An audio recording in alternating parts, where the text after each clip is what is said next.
തൃശൂരിൽ പൂരത്തിനുള്ള വെടിക്കെട്ട് പുരയിൽ സ്ഫോടനമുണ്ടായി മരിച്ചവരുടെ എണ്ണം 9 ആയിരിക്കുകയാണ്. വലിയ ദുരന്തമാണ് അവിടെ സംഭവിച്ചിരിക്കുന്നത്.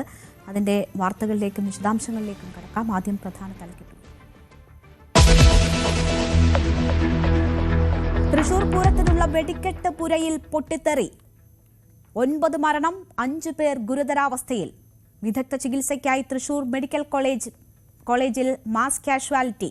പാലക്കാട്, കോട്ടയം മെഡിക്കൽ കോളേജുകളിലെ ഡോക്ടർമാർ തൃശൂരിലേക്ക് അന്വേഷണം നടത്തുമെന്ന് മന്ത്രി രാജൻ ന്യൂസ് 18നോട്.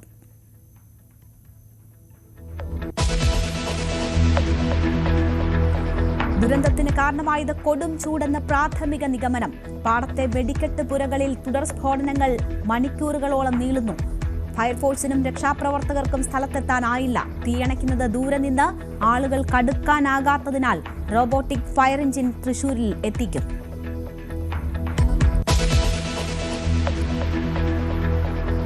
അപകട സമയത്ത് അവിടെ ഉണ്ടായിരുന്നത് 40-ലേറെ പേർ. നിയമവിരുദ്ധമായി ഒന്നും ഉപയോഗിച്ചിട്ടില്ലെന്ന് രക്ഷപ്പെട്ട തൊഴിലാളി ന്യൂസ് 18നോട്. സാമ്പിൾ വെടിക്കെട്ടിനുള്ള കരിമരുന്ന് വെടിക്കെട്ട് പുരകളിൽ നിന്ന് കൊണ്ടുപോയിരുന്നുവെന്നും വെളിപ്പെടുത്തൽ.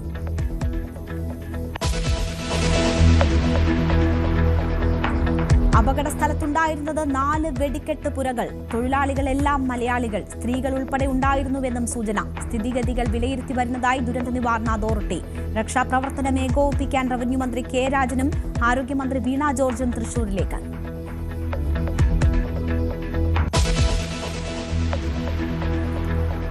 തൃശൂരിൽ ഉച്ചയോടെ ഉണ്ടായത് വൻ ദുരന്തമാണ്. മുണ്ടത്തിക്കോട് വെടിക്കെട്ട് പുരയിലുണ്ടായ സ്ഫോടനത്തിൽ മരണം 9 ആയിരിക്കുന്നു.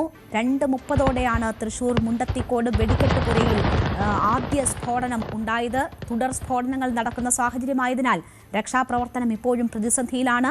തൃശൂർ മെഡിക്കൽ കോളേജിന് പുറമെ തൃശൂർ ജനറൽ ആശുപത്രിയിലും ക്രമീകരണം ഒരുക്കാൻ മന്ത്രി വീണ ജോർജ് നിർദ്ദേശം നൽകിയിട്ടുണ്ട്. ഏതാണ്ട് 20ഓളം പേരെ തൃശൂർ മെഡിക്കൽ കോളേജ് ആശുപത്രിയിൽ എത്തിച്ചിട്ടുണ്ട് എന്നതാണ് നമുക്ക് ലഭിക്കുന്ന വിവരം. സമീപത്തെ മറ്റ് ആശുപത്രികൾക്കും സജ്ജമായിരിക്കാൻ നിർദ്ദേശം നൽകിയിട്ടുണ്ട്. മെഡിക്കൽ കോളേജിൽ ആവശ്യമായ സൗകര്യം ുണ്ടെന്നും കോഴിക്കോട്, കോട്ടയം മെഡിക്കൽ കോളേജുകളിൽ നിന്ന് ഡോക്ടർമാരെ തൃശൂരിലേക്ക് എത്തിക്കുമെന്നും ആരോഗ്യമന്ത്രി വീണ ജോർജ് അറിയിച്ചു. നവമി ദിനേശ് വാർത്തയുടെ വിശദാംശങ്ങളുമായി ചേരുകയാണ്. ഏറ്റവും ഒടുവിൽ വിവരം ലഭിക്കുമ്പോൾ നവമി 9 മരണമായിരിക്കുന്നു. 9ആയി മരണസംഖ്യ ഉയർന്നിരിക്കുന്നു. രക്ഷാദൌത്യം ഇപ്പോഴും പൂർണ്ണ രീതിയിൽ തുടങ്ങാൻ കഴിഞ്ഞിട്ടില്ല എന്നൊരു സാഹചര്യമാണ് നിലനിൽക്കുന്നത്. ഇനി ഇരുട്ട് പടരുന്ന ഒരു സാഹചര്യമാണ്. ഇനി അങ്ങോട്ട് രക്ഷാദൌത്യം ദുർഘടമാകുമോ? എന്തൊക്കെയാണ് സജ്ജീകരണങ്ങൾ, ക്രമീകരണങ്ങൾ, നമുക്ക് ലഭിക്കുന്ന വിവരങ്ങൾ? രേണിക, എന്തായാലും ഇപ്പോൾ ഫയർഫോഴ്സിനും രക്ഷാപ്രവർത്തകർക്കും ഈ പടക്ക നിർമ്മാണശാലയ്ക്ക് അരികിലേക്ക് എത്താൻ സാധിച്ചു എന്നുള്ളത് വലിയ ആശ്വാസകരമായിട്ടുള്ള കാര്യമാണ്. കാരണം 2:30-ക്ക് നടന്ന സംഭവമാണ്. ഇപ്പോഴാണ് അവർക്ക് ഈ ശാലയ്ക്ക് അരികിലേക്ക് എത്താൻ കഴിഞ്ഞത്. കാരണം അത്രയും വലിയ സ്ഫോടനമാണ്. 5 പുരകളാണുള്ളത്. ഈ 5 പുരകളിലെയും ഈ പടക്കങ്ങൾ പൊട്ടിത്തെറിക്കുന്ന അല്ലെങ്കിൽ വലിയൊരു സ്ഫോടനം തന്നെയാണ് അവിടെ സംഭവിച്ചത്. ഫയർഫോഴ്സിനടക്കം ആ പ്രദേശത്തേക്ക് എത്താൻ കഴിയുന്നില്ല. ഡ്രോണിന്റെ സഹായത്തോടു കൂടിയാണ് ആളുകൾ അവിടെ ഉണ്ടോ, അല്ലെങ്കിൽ തീ എത്രമാത്രം ഉയരാൻ സാധ്യതയുണ്ട്, കൂടുതൽ ഇടങ്ങളിലേക്കൊക്കെ ഇത് പടരുമോ എന്നതൊക്കെ നിരീക്ഷിച്ചത്. ഇപ്പോൾ എന്തായാലും ഫയർഫോഴ്സും നാട്ടുകാരും രക്ഷാപ്രവർത്തകരും ഒക്കെ അങ്ങോട്ടേക്ക് എത്തിയിട്ടുണ്ട്. തീ അണയ്ക്കുന്നുണ്ട്. തീ ഏകദേശം അണച്ചുകൊണ്ടിരിക്കുകയാണ്. ഇനി അതിന്റെ ഉള്ളിൽ എത്ര പേർ അകപ്പെട്ടിട്ടുണ്ടെന്നാണ് നമുക്ക് അറിയേണ്ടത്. അവരെയൊക്കെ എത്രമാത്രം ജീവനോടെ പുറത്തെത്തിക്കാൻ സാധിക്കും എന്നൊരാശങ്കയാണ് നിലനിൽക്കുന്നത്. എന്തായാലും 9 മരണം സ്ഥിരീകരിച്ചിട്ടുണ്ട്. മരണസംഖ്യ ഉയരാൻ തന്നെയാണ് സാഹചര്യം. ആശുപത്രിയിൽ എത്തിച്ചവരിലെയും നില അതീവ ഗുരുതരമാണ്. ഈ ശരീര അവശിഷ്ടങ്ങൾ ചിന്നിച്ചിതറിയ അവസ്ഥയിലാണ് ഉള്ളതും. ഈ ചാക്കിനാക്കിയാണ് ഓരോ മൃതദേഹങ്ങൾ ആശുപത്രിയിലേക്കൊക്കെ എത്തിച്ചത്. ഇനി ആളുകളെ എത്രമാത്രം രക്ഷിക്കാൻ കഴിയുമെന്നതാണ് ഉറ്റുനോക്കുന്നത്. ഇപ്പോൾ നേരത്തെ രക്ഷപ്പെട്ട ഒരാളെ പ്രതികരണം നമ്മൾ കേട്ടതാണ്. അതുപോലെ നിരവധി പേർ രക്ഷപ്പെട്ടിട്ടുണ്ട്. 7-8 ആളുകൾ ഓടി രക്ഷപ്പെട്ടിട്ടുണ്ട്. അവർക്കൊക്കെ നിസ്സാര പരിക്കുകളേ ഉള്ളൂ. പക്ഷേ ഗുരുതരമായി പരിക്കേറ്റവരുണ്ട്. പൊള്ളലേറ്റവരിൽ 90% പൊള്ളലേറ്റവരുണ്ടെന്നാണ് അറിയാൻ സാധിക്കുന്നത്. ഇനി നമ്മൾ ഉറ്റുനോക്കുന്നത്, അല്ലെങ്കിൽ ഇനി നമുക്ക് അറിയേണ്ടത്, അതിന്റെ ഉള്ളിൽ എത്ര പേർ അകപ്പെട്ടിട്ടുണ്ട്, അവരെ എത്രയും വേഗം രക്ഷിക്കാൻ കഴിയുമോ എന്നതാണ്. അതിനുവേണ്ടി ഫയർഫോഴ്സും പോലീസും നാട്ടുകാരും ഒക്കെ പരിശ്രമിക്കുകയാണ്. അവരെല്ലാം ഒന്നിച്ചു നിന്ന് പരിശ്രമിക്കുകയാണ് ആളുകളെ പുറത്തെത്തിക്കാൻ. മലയാളികളാണ്, 40 പേരും മലയാളികളാണ്.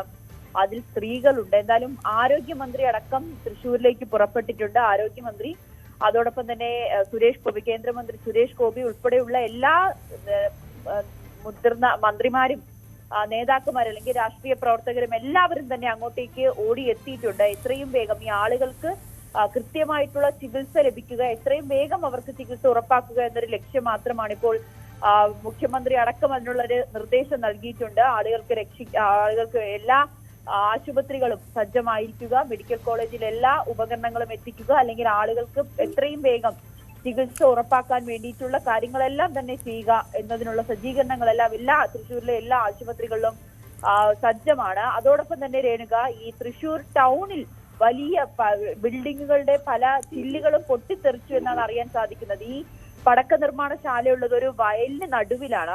അത് ഏകദേശം 14 കിലോമീറ്റർ ആണ് ടൗണിൽ നിന്നുള്ളത്, തൃശ്ശൂർ ടൗണിൽ നിന്നുള്ളത്. ആ ടൗണിലെ ബിൽഡിങ്ങുകളുടെ ചില്ലുകളൊക്കെ പൊട്ടിത്തെറിച്ചു എന്ന് പറയുമ്പോൾ എത്രമാത്രം ആഘാതമാണ് ആ സ്ഫോടനം ഉണ്ടാക്കിയതെന്ന് നമുക്ക് മനസ്സിലാക്കാൻ കഴിയും. ഏറ്റവും ഈ മെഡിക്കൽ കോളേജ് ഈ പടക്ക നിർമ്മാണശാലയ്ക്ക് അടുത്താണ് എന്നുള്ളത് കൊണ്ട് തന്നെ ആളുകളെ വേഗം ആശുപത്രിയിൽ എത്തിക്കാൻ കഴിഞ്ഞു എന്നുള്ളത് ആശ്വസിക്കാവുന്ന ഒരു കാര്യം കൂടിയാണ്. എങ്കിൽ പോലും മരണസംഖ്യ ഉയരുമെന്നാണ് പറയുന്നത്. ഈ ആശുപത്രിയിൽ ഉള്ളവരിൽ ഭൂരിഭാഗം പേരും നില അതീവ ഗുരുതരമാണ്. 90%-ലധികം പൊള്ളലേറ്റവരുണ്ട്. പലരുടെയും ശരീരഭാഗങ്ങൾ ഈ അപകടം നടന്ന സ്ഥലത്ത് ഇപ്പോഴുമുണ്ട്. അതുകൊണ്ട് തന്നെ കൃത്യമായിട്ടുള്ള ഒരു കണക്കെടുക്കാനും സാധിക്കുന്നില്ല. നിലവിലിപ്പോൾ ഈ ഫയർഫോഴ്സും രക്ഷാപ്രവർത്തകരും ഈ നിർമ്മാണശാലയുടെ അടുത്തേക്ക് എത്തിയിട്ടുണ്ട്. അവിടെ നിന്ന് തന്നെ തീ അണയ്ക്കുന്നുണ്ട്, പുക ഉയരുന്നുണ്ട്. ഇപ്പോഴും ഈ പടക്കങ്ങൾ പൊട്ടുന്ന ഒരു സാഹചര്യം കൂടി അവിടെ നിലനിൽക്കുന്നു എന്നുള്ളത് ചെറിയ ആശങ്കയുണ്ടെങ്കിൽ പോലും എത്രയും വേഗം അതിൽ പെട്ടുപോയ ആളുകളെ രക്ഷിക്കുക എന്നത് തന്നെയാണ് ഇപ്പോൾ ലക്ഷ്യം വെക്കുന്നത്. അവരെ ആശുപത്രിയിൽ എത്തിക്കുന്നതിന് വേണ്ടിയിട്ടുള്ള ആംബുലൻസും മറ്റ് സജ്ജീകരണങ്ങളും എല്ലാം തന്നെ പരിസരത്ത് റെഡി ആയിട്ടുണ്ട്. മന്ത്രിമാരും അതിനുള്ള നിർദ്ദേശം നൽകി. മുഖ്യമന്ത്രി അടക്കം ആളുകൾക്ക് ചികിത്സ ഉറപ്പാക്കുന്നതിന് വേണ്ടിയിട്ടുള്ള എല്ലാ നിർദ്ദേശങ്ങളും നൽകി കഴിഞ്ഞു.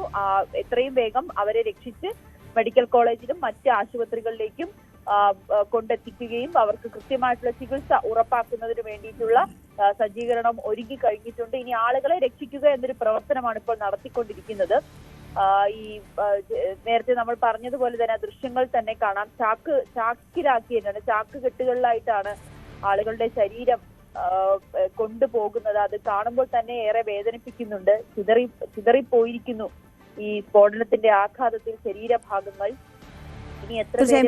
നവമി, ഇപ്പോൾ രക്ഷാപ്രവർത്തകർക്ക് ഈ അപകടം നടന്ന സ്ഥലത്തേക്ക് പൂർണ്ണമായും എത്താൻ കഴിഞ്ഞിട്ടുണ്ടോ? തുടർ സ്ഫോടനങ്ങൾ ഇനി ഉണ്ടാകില്ല എന്ന് ഉറപ്പുവരുത്താനായിട്ടുണ്ടോ?